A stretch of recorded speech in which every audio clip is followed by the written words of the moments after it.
नमस्कार। यतिखेर टोरी सिरियलमा फेरि एउटा नयाँ घटना घटेको छ।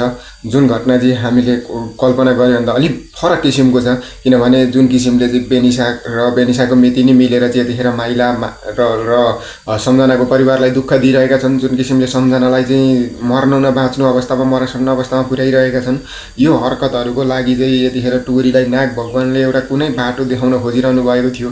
जुन बाटो चाहिँ पहिल्याउन सकिरहेकी थिएनन् उनले। बेनिसाले यतिखेर माइलालाई फेरि पहिला जुन अवस्थामा चाहिँ आफ्नो गोठालो जस्तो बनाएका थिए अहिले पनि त्यही अवस्थामा पुर्याएकी थिए। उठ भने उठ, बस भने बस अवस्थामा पुर्याएकी थिए। किनभने माइला पनि सोझा छन्, सोझा माइला। त्यहाँ माथि उता सम्झना सँगै बसेका थिए। सम्झनाको बुवा ऊ सबै मिलेर बसिरहेको अवस्थामा टोरीले चाहिँ यतिखेर बेनिसाले चाहिँ मिलेर चाहिँ मितिनीसँग मिलेर यो नराम्रो हरकत गरिरहेकी थिए। यो हरकतहरूलाई कसरी अगाडि बढाउने अथवा कसरी यसलाई नियन्त्रण गर्ने भन्ने कुरा उनलाई पनि आइडिया भइरहेको छैन। किनभने आइडिया जति निकाले पनि सम्झनालाई चाहिँ गायब बनाएर राखिएको छ। जुन किसिमले गायब बनाइएको छ त्यो किसिमले गायब बनाएपछि चाहिँ माइलाले पनि केही गर्न सक्ने अवस्था छैन र सम्झनालाई छोड्न भनेर अनुरोध गरिरहेका छन्, तर मानिरहेका छैन।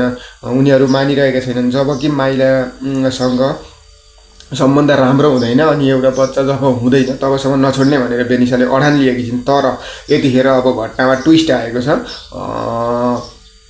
के आएको छ भने टोरीले चाहिँ नागशक्तिलाई बोलाएर यतिखेर बेनिसालाई चाहिँ कारबाही प्रक्रिया अगाडि बढाइसकेकी छिन्। आफ्नो शक्तिले चाहिँ उनलाई अब नयाँ तरिकाले चाहिँ काम गरिरहेकी छिन्। नाग भगवानको जब पूजा गर्न थालिन् बेनिसा उता भुकलुक्कै ढलेकी छिन्। बाहिर मितिनीसँगलाई फोन गरेर मितिनीसँग जाँदा जाँदै चाहिँ माइला र ऊ दुईजना जाँदै थिए।